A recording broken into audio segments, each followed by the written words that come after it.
Hey everyone, and welcome back to Exposed, Scandalous Files of the Elite. I'm your host, Jim Chapman, and today I am bringing you the full story of bad teacher Pamela Rogers Turner. This is a bit different than what I normally bring you, because while these teachers may be known inside of their community, Pamela Rogers was different. She was very well known, especially if you were a fan of professional wrestling for a time. So let's get into it and I'll explain that.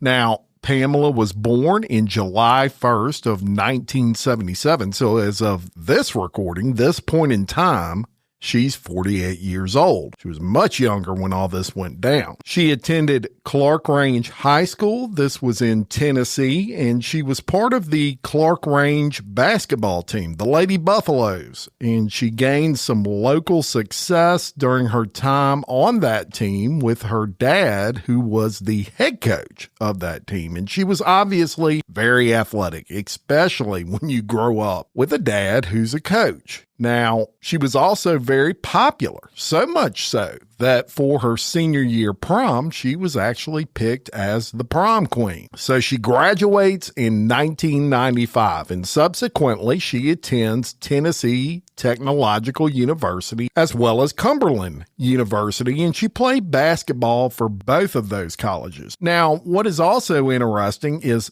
also around that time, she was featured as Miss Nitro Spring Break. Now, if you're not familiar, WCW Nitro was a major wrestling organization back in those days. It was owned by media mogul Ted Turner, and during those days, it was huge. So to be selected as Miss Nitro was a big deal. Millions of people saw you on TV. She pranced out on a taping of Nitro. She had the ribbon or whatever you call it across her chest that said Miss Nitro. She was in a very scantily clad bikini, and she was absolutely beautiful. Now, a few years later, around 2002, she also did some bikini modeling for various people, including advertisements for Harley Davidson. Also around that time, she married high school basketball coach Chris Turner. This was in 2003, but the happiness of that marriage would not last very long, and they actually separated in 2004 due to difficulties in that marriage, and he actually filed for divorce in January of 2005. Now, there's a pretty shocking reason as to why, and that's what we're going to get into today. So, in between her marriage and her divorce, Pamela becomes a PE teacher at a school in McMinnville, Tennessee. And it was there that her troubles began, when on February 4th of 2005, she gets arrested and she's charged with having a sexual relationship with a 13-year-old student. The relationship allegedly began somewhere in early November of 2004 when the student who was attending Rogers'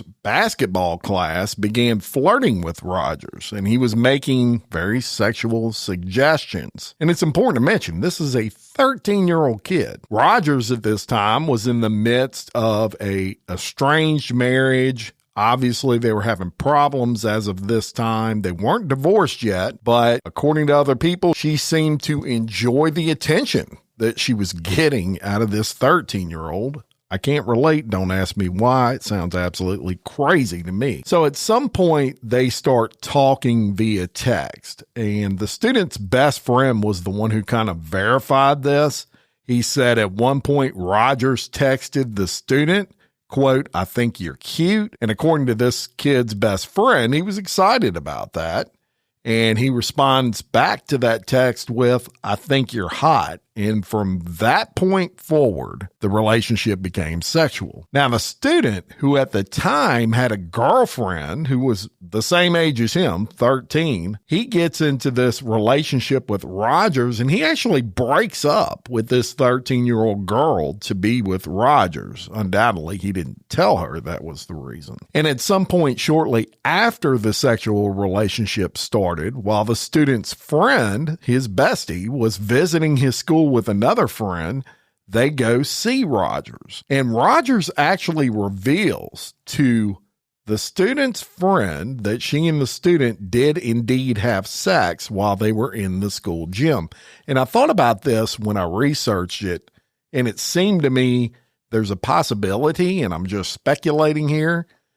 I have no direct knowledge of this, but a possibility. Maybe she was trying to groom this best friend as well, because why would you tell him? Now, at the time of all of this going down, Pamela Rogers was 28 years old. That student was 13, and she had been employed at that school for 2 years. So later on, the student's best friend, who was 19 at this point, so it was much later on, he would detail the relationship from his eyes. And he said that it was Pamela that was throwing herself at his friend. Quote, he was a virgin. He never had sex. She was into him more than he was into her. It was her who was pursuing him. He went on to say that Pamela and the teen had intercourse and oral sex more than a dozen times. He said the encounters took place not only inside the home that Turner rented after her husband kicked her out, but also at the teenager's house and many times at the school. He said his friend was hardly an unwilling participant, however. Quote, he loved every minute of it. He was a little pimp. He discussed Turner admitting to him that she was having sex with that 13-year-old, saying, quote, we were in the gym and she asked me, and he said his friend's name, tell you we had sex? I said yes, and she said, well, I'm just confirming we did. He said he was shocked, but didn't say any more to Turner about the situation. He claimed that soon after, Turner began calling his friend 5 to 6 times a night, and he clarified that his friend would always tell him he was just having fun. Quote, he was in it for the sex. And incidentally, the 13-year-old's mother, she also spoke out. She said the teacher stayed at their house a few times during this affair with her son. Pamela claimed her water heater was broken in her house and she was renting nearby. And the mom said, quote, she was very charming and I had no reason not to trust her. But as in all student-teacher relationships, eventually the word spreads like wildfire, and cops got an anonymous tip just 3 months into this relationship. And that's what led to Pamela's arrest. Now, some people were interviewed about the relationship that knew the student. The local news went out, and this was big news locally, and they just are talking to people. And one of the guys that knew the teen was a guy by the name of Billy Medley. He was the owner of a diner, which was across the street from that school. And he said the teen was no ordinary 13-year-old. Quote, he was probably shaving in the 7th grade. He's about 5'9", and he hangs out with an older crowd. You wouldn't think he was 13. And all I have to say to that is that doesn't make a hill of fucking beans to me. He was still 13. She knew he was 13. I don't care if he looked 30, but there's a point to me reading you that, and that is the double standard. Flip that on the other side. If it was a girl that was 13 that looked like she was 30 and a guy teacher who was 28 was caught having sex with them many times, what do you think the reaction would be? You think people would say, well, she looked much older? Of course not. The boy's mom, after all this went down, she ended up pulling him out of school and said he'll only go back when and if he's ready. So Turner gets arrested and she makes her $50,000 bond. Now, following her arrest, she's charged with a total of 28 criminal charges, including 15 counts of sexual battery and 13 counts of statutory rape. Police said the incidents took place at his home, at her apartment, and even at the school's gym on more than 12 different occasions. They were having sex in the freaking gym of the school. Now, I don't know what the situation was in that school, but I can remember when I was in high school and when I was in the gym, anybody could walk in at any time. Just crazy. So it didn't take long for Pamela Rogers Turner, as she was known at this time, to realize the mountain of evidence that police had here. And in August of 2005, just 6 months after her arrest, she takes a plea deal and she pleads no contest to only 4 counts out of the 28 counts she was charged with. Now, a no contest plea means Pamela was able to avoid admitting guilt, and the other 24 charges totally dismissed.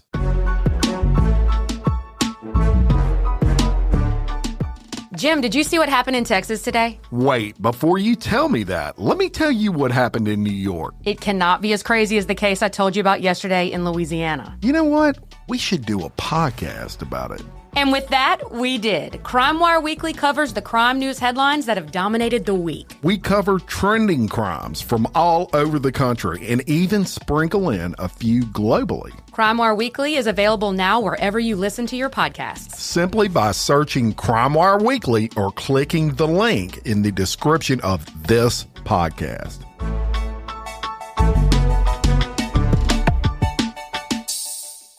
So this chick essentially got away with this almost scot-free. She did everything you could do sexually with this kid, many multiples of times. And he's 13 years old, y'all. She only had to serve 9 months in jail, followed by a 7-year probationary period. And her terms of her probation include surrendering her teaching certificate and registering as a sex offender for life, because sexual battery by an authority figure is considered a violent sexual offense under the state law of Tennessee. Now, the sentence also prohibited her from profiting from the case through books and movies and barred her from granting interviews for a period of 8 years. So let me tell you how sick this chick is. She serves her time in jail, and you would think she was getting her life together. However, Rogers was arrested yet again on April 24th of 2006 on the grounds that she had sent text messages, nude photos, and sex videos of herself to the same boy while using her father's cell phone. She was also charged for communicating with the boy via blogs and a website, and the judge ordered Rogers this time to remain in jail until her next court hearing. And on July 14th of 2006, guess what? She gets sentenced to 7 years in prison for violating her probation by sending out those explicit videos and also maintaining contact with that victim via online blogs. Rogers, of course, asked for mercy. She apologized to her family and the teen's family. She even conjured up some tears and tearfully told the judge, quote, "I have humiliated myself. What I did was wrong. I'm willing to do anything to rehabilitate myself." And she asked for local incarceration with therapy. So the circuit court judge, his name was Bart Stanley, he denies her request. And he said back to her, quote, "You have done everything except show this court that you wanted to rehabilitate yourself." He revoked probation and he ordered her to start serving that sentence. So that has to be the end of this, right? Well, not if you're Pamela. While still in jail, serving out that 7 years, guess what? She is caught yet again sending the same freaking boy nude photos. And the boy was reciprocating this, sending nude photos and videos back to her. Now, at this point in time, that boy was only 15 years old. So it's back to court for Pamela when she's caught doing this. And this time, the defense even had a clinical psychologist testify. That psychologist said that Pamela was a sex addict. But the judge didn't give a shit. He summarily sentenced Turner to an additional 2 years in jail, making her total time as of this point 10 years in jail. But you know how this shit goes. She's not going to serve all that prison time. And on November 27th of 2012, after only serving 6 years in prison, she's released. So after this happens, you're probably thinking that's it. No more jail time for this lady. She's going on the straight and narrow, right? Hell no. Let's go to June 4th of 2015 when Pamela Rogers, which by this time, no Turner at the end of that name because she's divorced, she gets arrested yet again. And why do you think that is? Well, a contraband investigation at the Tennessee Department of Corrections led to this arrest. The investigation showed that she was involved in a scheme to smuggle cell phones into prison. Now, this was the same prison, in fact, that she served time in several times initially. So it was back to prison again for Pamela Rogers. And this time she was sentenced to 8 years in prison. And I believe she was released in 2024. I've tried to find some kind of confirmation of that. Been pretty hard to get, but it looks and appears as though she's been released. So time will tell if Pamela ends up back in prison at some point. But I would say there's probably a better than average shot judging by her past. And in a good example of the apple doesn't fall far from the tree, in July of 2017, her brother, Alvin Rogers, was arrested on a rape charge involving a juvenile. Unfucking believable.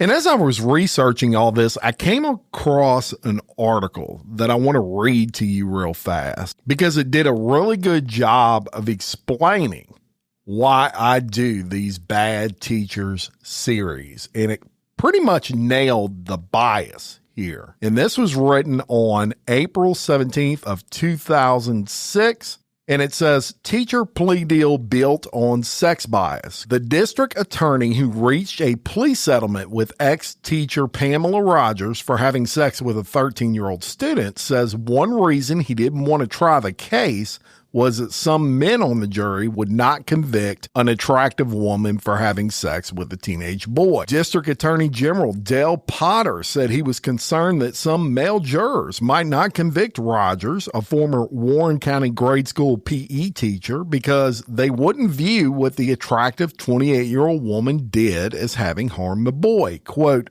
the fact that I could not get a jury of all women played a heavy factor in my decision not to go to trial. Obviously, a defense attorney would not allow a prosecutor to have all women on a jury. Potter goes on to say there's a segment of men that would say the victim wasn't harmed, but instead got lucky. You can have a horrible case, but if it appeals to that jury, it can be difficult. The societal double standard and the fact that the family of the boy preferred not to go through a trial were the two main factors in his decision to settle the case, Potter said. Rogers pleaded no contest in August to 4 counts of sexual battery by an authority figure, served about 6 months in county jail, and was released early for good behavior in February. Now, less than 2 months after her release, Rogers finds herself back in trouble on allegations of violating the terms of her probation. And Potter is facing another round of second guessing for not taking Rogers to trial. He said he remains convinced the decision was the right one. The double standard on such sex offense cases exists nationally for a number of reasons. That from David Rabin, a defense attorney and former prosecutor. Male victims tend to be more embarrassed about coming forward and testifying in such cases. Also, some jurors would consider an adult male having an affair with a girl as much more harmful to a woman than a woman having sex with a boy. Absolutely, there's a significant disparity of treatment in the way the criminal justice system handles these things, Rayburn said. Unfortunately, there's a double standard because there is a double standard in society. The district attorney, Potter, said another factor, although a lesser one in his decision to avoid trial last year, was what he said would have been a media circus that could have also affected the outcome of the trial. The case has drawn national attention, with photos of the attractive blonde ex-teacher broadcast on TV and posted on internet websites. Under the plea agreement, Rogers was allowed to avoid prison and instead served 9 months in the Warren County Jail, with the remainder of the 8-year sentence as probation.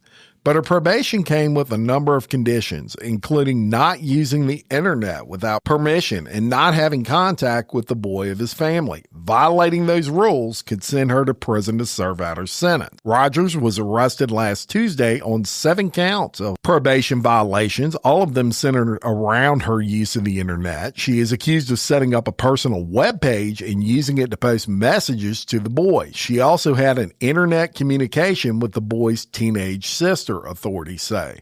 And authorities are investigating whether Rogers tried to make contact that would have violated her probation by other means, perhaps by telephone. Potter would not say whom the contact may have been with, but said he's not surprised Rogers is in trouble again. Quote, "We were taking a chance she would mess up. Every time you put someone on probation, you do it with the idea there's a good chance they will." Potter said he sought the maximum probation period last year and will ask a judge at a July hearing to have Rogers serve out her sentence in state prison. Rogers' attorney said last week he's very concerned about the charges against his client. Quote, "The state has a much lower burden of proof to establish a probation violation. The consequences for a probation violation could be grave." He added it was much too early to comment about specific charges. So there you have that. That was written in 2006 by NashvilleTNLaw.com. And y'all, that is a double standard that still exists today, which is exactly why I do this series. All right, quickly, some information that was kind of breaking on Sean Combs in the last week or so.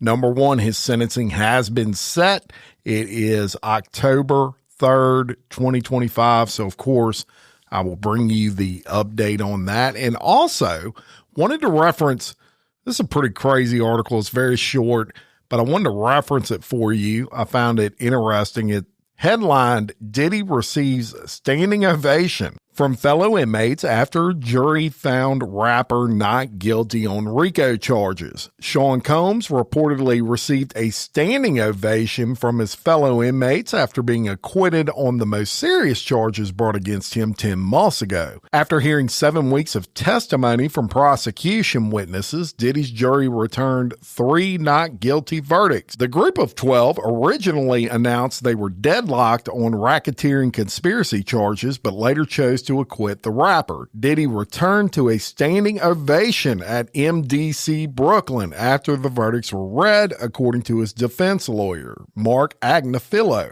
"I said, quote, maybe it's your fate in life to be the guy who wins," he added. "They need to see someone that can win. I think he took that to heart." The jury found Diddy not guilty of racketeering conspiracy and sex trafficking on July 2nd. He was found guilty on 2 counts of transportation to engage in prostitution and could be sentenced to 20 years in prison. Don't bet on that, as each count carries a 10-year maximum. Hours after the verdict were read in court, the judge denied Diddy's request for bail. The federal judge pointed to Diddy's violence, including the hotel attack on his ex-girlfriend Cassie, as reasoning for his decision to keep the rapper behind bars. He will remain behind bars until a sentencing hearing, which is proposed to be held on October 3rd. The prosecution suggested 4 to 5 years for Combs' sentence. According to Diddy's defense lawyer, Diddy will re-enter a program for domestic batterers, I bet, after he is freed. He had began the program shortly before his arrest in September 2024. I personally believe that was because of optics. And Agnafilo also assured the AP and all of you that he's doing okay. Quote, "He burns hot in all matters. I think what he has come to see is that he has these flaws, and there's no amount of fame and no amount of fortune that can erase them. You can't cover them up," his attorney said. So there's your quick Diddy update.